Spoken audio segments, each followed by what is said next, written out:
My dear students, welcome back to my YouTube channel English with Pawan sir. Guys, मैं आप लोगों के लिए लेकर आया हूँ अब सबऑर्डिनेटिंग कंजक्शन की पार्ट 3 की वीडियो, जिसमें हम लोग पढ़ेंगे आज so that, before, after, even, if and since और unless, until, then.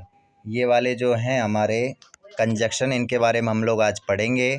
So let's start. ये सबसे पहले मैं आप लोगों को बता रहा हूँ सो दैट के बारे में। गाइस, सो दैट का जो हिंदी अर्थ होता है वो होता है ताकि। क्या होता है? ताकि। सो दैट जब पास पास में लिखे हो, सो और दैट एक साथ लिखे हो मिला करके, तो उसको हम बोलते हैं ताकि। देखिए, जैसे मैं आप लोगों को एग्जांपल के ज़रिए बता रहा हूँ। You should wear A helmet so that you may avoid an accident.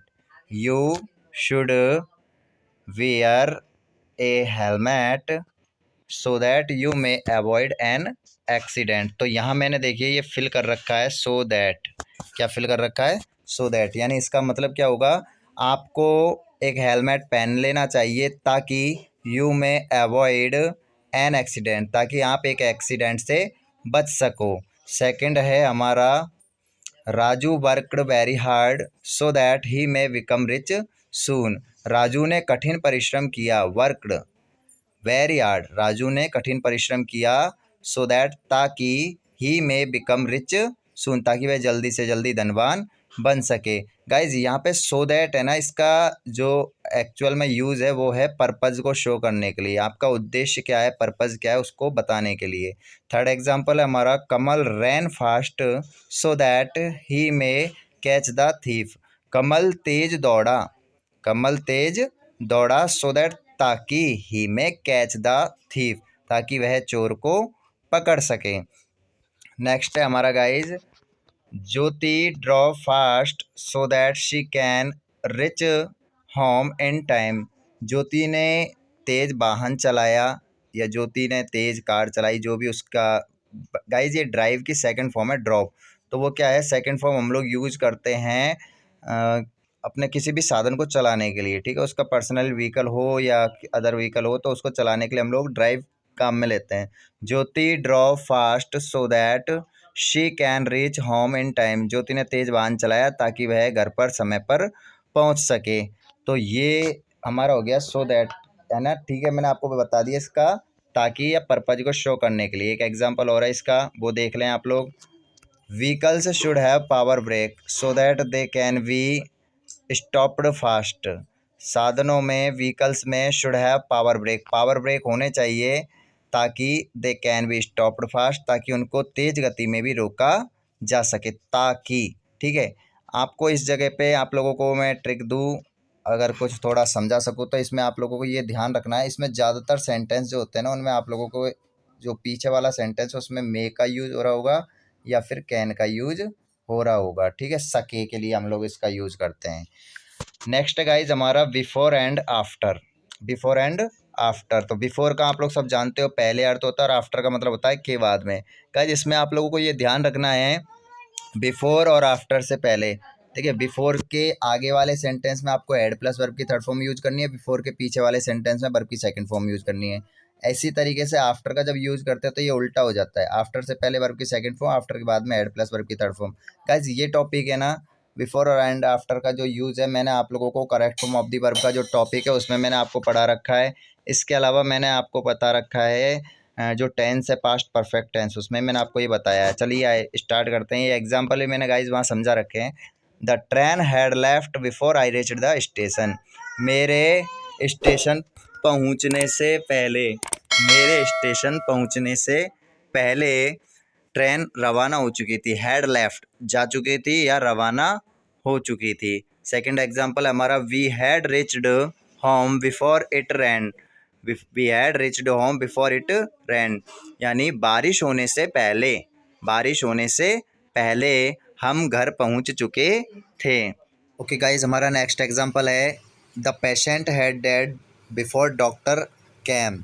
तो यहाँ पे आप लोग देखिए बिफोर का यूज़ है, बिफोर से पहले हैड वर्ब थर्ड का यूज़ कर रखा है, और उसके बाद में हमारे आई है सेकंड फॉर्म। तो आपको ये फॉर्मूला याद रखना है, बिफोर से आगे वाले सेंटेंस में हैड वर्ब थर्ड लगानी है, और बिफोर के पीछे वाले सेंटेंस में वर्ब की second form. The patient had dead before doctor केम, यानी डॉक्टर के आने से पहले रोगी मर चुका था। नेक्स्ट एग्जाम्पल हमारा, he came to home after I had gone to school. अभी जो आपने पीछे एग्जाम्पल पढ़े उनमें बिफोर का यूज़ था, अब है हमारा आफ्टर वाला यूज़। तो he came to home after I had gone to school, मेरे स्कूल पहुंचने के बाद वह घर पर आया। मेरे स्कूल पहुंचने के बाद वह घर पर आया। अब बिफोर और आफ्टर में क्या डिफरेंस है? बिफोर में आप लोग आगे वाले सेंटेंस में हैड वर्ब थर्ड लगा रहे थे और पीछे क्या लगा रहे थे? वर्ब की सेकंड फॉर्म। यहाँ आप लोगों को उल्टा करना है, आफ्टर से पहले वाले सेंटेंस में आपको लगानी है वर्ब की सेकंड फॉर्म और पीछे वाले सेंटेंस में लगानी है आपको हैड प्लस वर्ब की थर्ड फॉर्म। इसी तरीके से next example, Mohan went to the station after the train had gone. Mohan went to the station after the train had gone, यानी ट्रेन के चले जाने के बाद मोहन स्टेशन गया। ट्रेन के चले जाने के बाद मोहन स्टेशन गया। तो फॉर्मूला वही हमारा, आफ्टर के बाद वाले में हैड वर्ब थर्ड, आफ्टर के पहले वाले में वर्ब की सेकंड फॉर्म। इसके बाद गाइज नेक्स्ट हमारा जो कंजक्शन है वो है इवन इफ़। कौन सा है? Even if. इवन इफ़ का जो हिंदी अर्थ होता है वो होता है भले ही। याद रखना है आपको, भले ही। एग्जाम्पल मैं बोल के बताता हूँ। फर्स्ट एग्जाम्पल हमारा, even if he studies hard he can't be successful. Even if he studies hard he can't be successful, यानी भले ही वह कठिन परिश्रम कर ले या अच्छे से पढ़ाई कर ले, स्टडीज़ हार्ड यानी मेहनत करके पढ़ाई कर ले, लेकिन क्या होगा? ही कांट बी सक्सेसफुल, वह कभी भी सफल नहीं हो सकता है। इवन इफ़, भले ही वह पढ़ाई कर ले, अच्छे से पढ़ाई कर ले, स्टडीज़ हार्ड कठिन मेहनत कर ले, लेकिन वह सफल नहीं हो सकता है। तो यहाँ पे आप लोगों को ध्यान रखना है, इवन इफ़ का मतलब क्या होता है? भले ही। नेक्स्ट हमारा एग्जाम्पल है इवन इफ़ के, I will go even if you forbid me to. I will go even if you forbid me to. फॉरविड का मतलब होता है गाइज मना करना, किसी चीज़ को काम करने के लिए मना करना।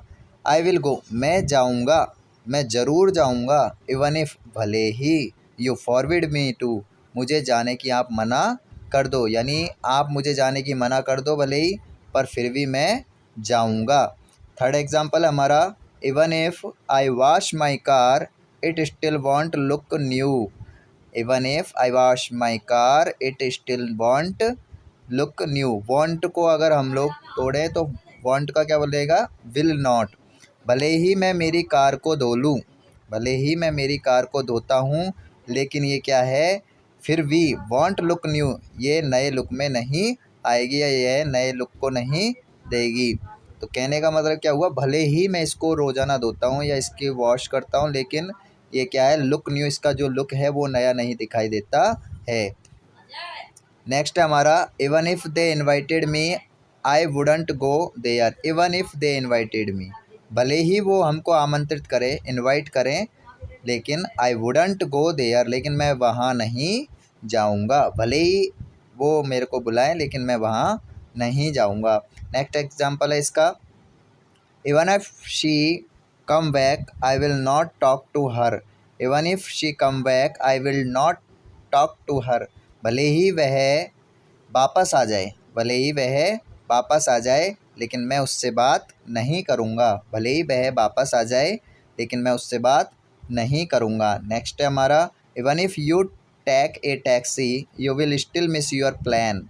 Even if you take a taxi, भले ही आप एक टैक्सी ले लेना, लेकिन फिर भी तुम तुम्हारा जो प्लान है, जो फ़्लाइट है, उसको मिस कर दोगे।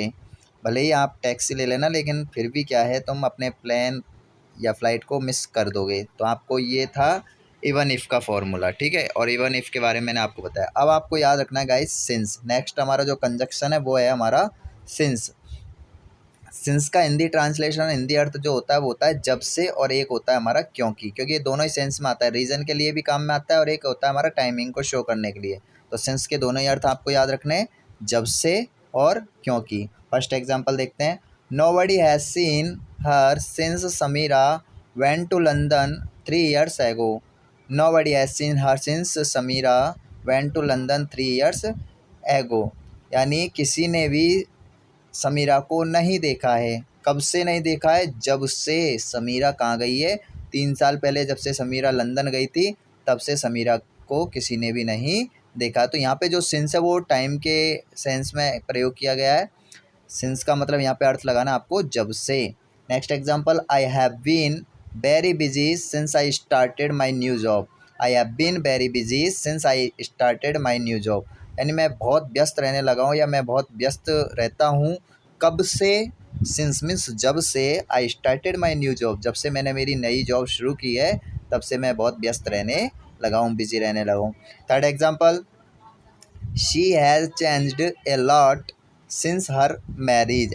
She has changed a lot since her marriage, जब से उसकी शादी हुई है वह काफ़ी बदल गई है। She has changed a lot since her marriage, जब से उसकी शादी हुई है तब से वह काफ़ी बदल गई। तो यहाँ सिंस का तीनों सेंटेंस में अर्थ आया है जब से। फोर्थ जो एग्जांपल है वो देखिए आप लोग, since he had not studied hard he failed his exam. Since he had not studied hard he failed his exam. अब यहाँ पे आपको सिंस का अर्थ जब से नहीं रखना है, यहाँ पे आपको याद रखना है क्योंकि। ही फेल्ड हिज एग्ज़ाम, वह अपनी एग्ज़ाम में फेल हो गया। क्यों फेल हो गया भाई? सिंस का अर्थ बताया मैंने, क्योंकि he had not studied hard, क्योंकि उसने कठिन परिश्रम नहीं किया था या उसने अच्छे से पढ़ाई नहीं की थी, इसलिए वो अपनी एग्ज़ाम में फेल हो गया। नेक्स्ट एग्जाम्पल इसका, since I had no money I couldn't buy anything to it. क्योंकि मेरे पास पैसा नहीं है, आई हैड नो मनी, इसलिए I couldn't buy anything to eat, इसलिए मैं खाने के लिए कुछ भी नहीं खरीद सका। सॉरी गाइज, ये पास्ट में है तो मैं पास्ट में आपको इसका हिंदी अर्थ बताऊंगा। Since I had no money, क्योंकि मेरे पास कोई पैसा नहीं था, ठीक है। I couldn't buy anything to eat, इसलिए मैं खाने के लिए कुछ भी नहीं खरीद सका। कैन का अर्थ होता है सकता है, सकती है, सकते हैं, लेकिन कुड जब आता है तो उसका अर्थ बोलना है सका, सकी, सके, यानी पास्ट में बताना है। नेक्स्ट है हमारा, since she was tired she took some rest. क्योंकि वह थक गई थी इसलिए उसने कुछ आराम किया। क्योंकि वह थक गई थी इसलिए उसने कुछ आराम तो स्टार्ट के जो 3 एग्जाम्पल थे उसमें मैंने सिंस का अर्थ बताया जब से, टाइम के सेंस में, और लास्ट के जो 3 एग्जाम्पल थे उनमें मैंने आपको बताया सिंस का अर्थ क्योंकि के सेंस में, ठीक है। अगला है गाइज हमारा कंजक्शन अनलेस। तो नेक्स्ट हमारा जो कंजक्शन था अनलेस, अनलेस का अर्थ होता है जब तक। क्या होता है? जब तक। लेकिन गाइज इसमें किसी बात तक, किस बात तक आप लोग ये कर सकते हो, उसके लिए इसका प्रयोग होता है। एक होता है गाइज अनटिल, उसका भी हिंदी अर्थ जब तक ही होता है। एक होता है अनलेस, इसका अर्थ भी जब तक होता है। लेकिन अनटिल तो होता है हमारे टाइम के साथ में, किस टाइम तक, ठीक है। और अनलेस आता है एक घटना विशेष तक, किस बात तक, किस टाइम, उसके हिसाब से, ठीक है। फर्स्ट एग्जांपल देखिए, unless my son finish his homework he can't go out. जब तक मेरा बेटा फिनिश हिज होमवर्क, अपने होमवर्क को पूरा नहीं कर लेता, ही कांट गो आउट, वह बाहर नहीं जा सकता है। तो जब तक, किस बात तक, टाइम नहीं बताया उसने, किस बात तक, उसका क्या वर्क है, जब तक वो उस काम को पूरा नहीं कर लेता तब तक वो बाहर नहीं जा सकता है। Next example, you can't get A job unless you have experience. तुम्हें कोई भी जॉब नहीं मिल सकती जब तक यू हैव एक्सपीरियंस, जब तक तुम्हारे पास कोई एक्सपीरियंस नहीं होगा तब तक तुम्हें कोई भी जॉब नहीं मिल सकती है। एक तरीके से मैं आपको ये बताऊं, अनलेस का जो यूज़ है वो नेगेटिव सेंस में आता है। अगर ऐसा नहीं होगा तो ऐसा नहीं कर सकते, यानी कहने का मतलब नेगेटिव सेंस को देने के लिए, ठीक है। नेक्स्ट एग्जांपल देखिए, I can't go there unless I go with Alex. I can't go there unless I go with Alex, ठीक है। ये जो अनलेस है डबल बार रिपीट हो गया ये, तो unless I go with Alex. Alex क्या है? एलेक्स एक लड़की का नाम है, ठीक है, लड़की का या लड़के का, किसी भी का भी नाम हो सकता है। आई कांट गो देयर, मैं वहाँ नहीं जा सकता हूँ जब तक मैं एलेक्स के साथ में हूँ। तो जब तक मैं एलेक्स के साथ में तब तक मैं वहाँ नहीं जा सकता हूँ। नेक्स्ट एग्जांपल हमारा, I can't decide unless you tell me your plan. I can't decide, मैं कोई भी डिसाइड नहीं कर सकता, डिसीजन नहीं ले सकता या डिसाइड नहीं कर सकता, निश्चय नहीं कर सकता, जब तक you tell me your plan, जब तक तुम मुझे तुम्हारे प्लान के बारे में नहीं बताओगे तब तक मैं कोई भी डिसाइड नहीं कर सकता हूँ। तो ये था आप लोगों का अनलेस। अभी इसमें 2 एग्जाम्पल और हैं, इनको भी समझ लें साथ के साथ। I don't pick phone in school unless it is urgent. I don't pick phone in school, यानी मैं स्कूल में कोई भी फ़ोन जब किसी का आता है उसको अटेंड नहीं करता हूँ। कब तक? जब तक इट इज़ अर्जेंट, अर्जेंट नहीं होता है, अर्जेंट कॉल नहीं होता तब तक मैं उसको अटेंड नहीं करता हूँ, पिक नहीं करता हूँ, तो जब तक। और नेक्स्ट एग्जांपल है you can't win in chess unless you are intelligent. You can't win in chess, आप शतरंज में जीत नहीं सकते हो। कब तक? जब तक यू आर इंटेलिजेंट, जब तक आप होशियार नहीं होगे, इंटेलिजेंट नहीं बनोगे, तब तक आप चेस में जीत नहीं सकते हो, शतरंज में जीत नहीं सकते हो। तो ये आप लोगों का अनलेस था, उसका हिंदी अर्थ मैंने आपको बताया था जब तक, लेकिन उसमें एक घटना विशेष तक के लिए आप लोगों को उसका यूज़ करना है। इसी के तरीके से होता है अनटिल। अनटिल का हिंदी अर्थ भी होता है जब तक, लेकिन इसमें आएगा आप लोगों के टाइम, टाइम के सेंस में। देखिए अब मैं आपको बताता हूँ इसमें टाइम के सेंस में किस तरीके से इसका प्रयोग होता है। फर्स्ट एग्जांपल आप लोग देखिए, until I come don't go, जब तक मैं ना आऊँ। देखिए मैं नहीं का अर्थ बोल रहा हूँ, जब तक मैं नहीं आऊँ, डोंट गो जाना मत, जब तक मैं नहीं आऊँ तब तक जाना मत। Until I come don't play, जब तक मैं नहीं आऊँ, डोंट प्ले खेलना मत, जब तक मैं नहीं आऊँ तब तक खेलना मत, डोंट प्ले खेलना मत। ये अनटिल में आपको मैंने दोनों सेंटेंस में यूज़ बताया। थर्ड एग्जांपल आपको याद रखना है, I keep my phone silent until I reach home. I keep my phone silent, मैं मेरा फ़ोन साइलेंट रखता हूँ जब तक आई रीच होम, मैं अपने घर नहीं पहुँच जाता हूँ। देखिए पीछे वाले में दोनों सेंटेंस में आपको नहीं का सेंस देना है। I keep my phone silent, मैं मेरे फ़ोन को साइलेंट रखता हूँ जब तक मैं अपने घर नहीं पहुँच जाता। Next example, wait here until the doctor calls you, जब तक डॉक्टर आपको नहीं बुलाता तब तक आप यहीं पे वेट कीजिए। तो until the doctor calls you, जब तक डॉक्टर आपको नहीं बुलाए तब तक आप यहीं पे वेट कीजिए। ये गाइज इसके next example, I will not marry until I by a house. I will not marry until I by a house, मैं शादी नहीं करूँगा जब तक आई बाई ए हाउस, जब तक मैं एक घर नहीं खरीद लेता हूँ। Next example, I can't go to work until I get well. I can't go to work, मैं काम पर नहीं जा सकता हूँ जब तक कि मैं अच्छे से ठीक नहीं हो जाऊँ, यानी मैं काम पर नहीं जा सकता हूँ जब तक कि मैं अच्छे से ठीक ना हो जाऊँ। इनको गाइज अनटिल का जो सेंटेंस है इनका हिंदी अर्थ आप लोग इस तरीके से भी कर सकते हो कि मैं शादी नहीं करूँगा घर खरीदने तक, इस तरीके से बोल सकते हो। मैं काम पर नहीं जा सकता मेरे ठीक होने तक, इस तरीके से सारे सेंटेंस का अर्थ निकाल सकते हो। और अब हमारा है नेक्स्ट एग्जांपल सबऑर्डिनेटिंग कंजक्शन का। नेक्स्ट जो हमारा कंजक्शन है देन, और इसके बाद हमारे सबऑर्डिनेटिंग कंजक्शन ख़त्म हो जाएंगे। लास्ट है आज के लिए हमारा, ये हमारा देन। देन का जो हिंदी अर्थ होता है वो होता है हमारा से या की तुलना में। इसका जो यूज़ करते हैं हम लोग से या की तुलना में। मैंने आपको लिख रखा है यूज्ड फॉर कंपैरिजन। कंपैरिजन यानी क्या होता है? किसी से तुलना करना। कंपेयर यानी होता है तुलना करना। तो देखो मैंने लिख भी रखा है, तुलना करने के लिए इसका प्रयोग होता है। एग्जाम्पल देखिए इसका, पुअर विदाउट डेब्ट is better than a prince. Poor without डेब्ट is better than a prince. एक राजकुमार होने की तुलना में, प्रिंस यानी राजकुमार, और डेब्ट का हिंदी अर्थ होता है गाइज कर्जा। ठीक है, तो एक राजकुमार होने की तुलना में बिना कर्जे वाला एक गरीब इंसान बनना ज़्यादा बेटर है। क्या? पुअर विदाउट डेब्ट is better than a prince. एक राजकुमार होने की तुलना में बिना कर्जे वाला एक गरीब इंसान रहना ज़्यादा अच्छा है, बेटर है। और एग्जांपल देखिए इसके, the pain of the mind is worse than the pain of the body. The pain of the mind is worse than the pain of the body, यानी शरीर के दर्द की तुलना में, pain of the body then, शरीर के दर्द की तुलना में जो माइंड का जो दर्द है ना, pen of the mind, mind का जो दर्द वो इज़ वर्स, बहुत बुरा होता है, काफ़ी बुरा होता है उसकी अपेक्षा, शरीर के दर्द की अपेक्षा। Next, you are braver than me. तुम बहादुर हो देन मी, मेरी तुलना में, तो मेरी तुलना में तुम ज़्यादा बहादुर हो। आगे है planes are faster than cars. Planes are faster, plane fast चलते हैं, किसकी तुलना में फास्ट चलते हैं ये, देंस कार।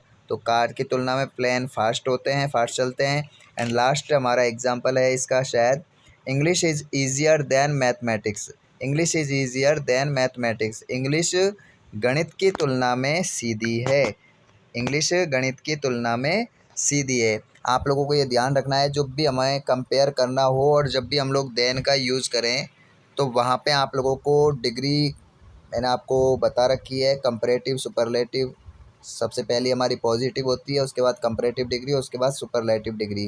कंपैरेटिव डिग्री में ER लगा करके ज़्यादातर वर्ड बनाए जाते हैं और सुपरलेटिव डिग्री में EST जोड़ करके बनाए जाते हैं। तो यहाँ पे आप लोग जब भी देन का यूज़ करोगे तो आप लोगों को क्या याद रखना है, कंपैरेटिव डिग्री का यूज़ करना है, ठीक है। देखो बैड की लिए दे रखी है इसने वर्स, और ब्रेव की हो रही है ब्रेवर, फास्ट की फास्टर और इजी की ईजियर। ये आप लोगों को यहाँ पे विशेष ध्यान रखना है डिग्री का, ठीक है। और आज की अगर आपको वीडियो पसंद आई हो तो इसे लाइक शेयर ज़रूर करें, चैनल को सब्सक्राइब करें तथा साथ में बेल आइकन के बटन को दबा दें, जिससे मेरी आने वाली वीडियो नोटिफिकेशन आपको टाइम पर मिलती रहे।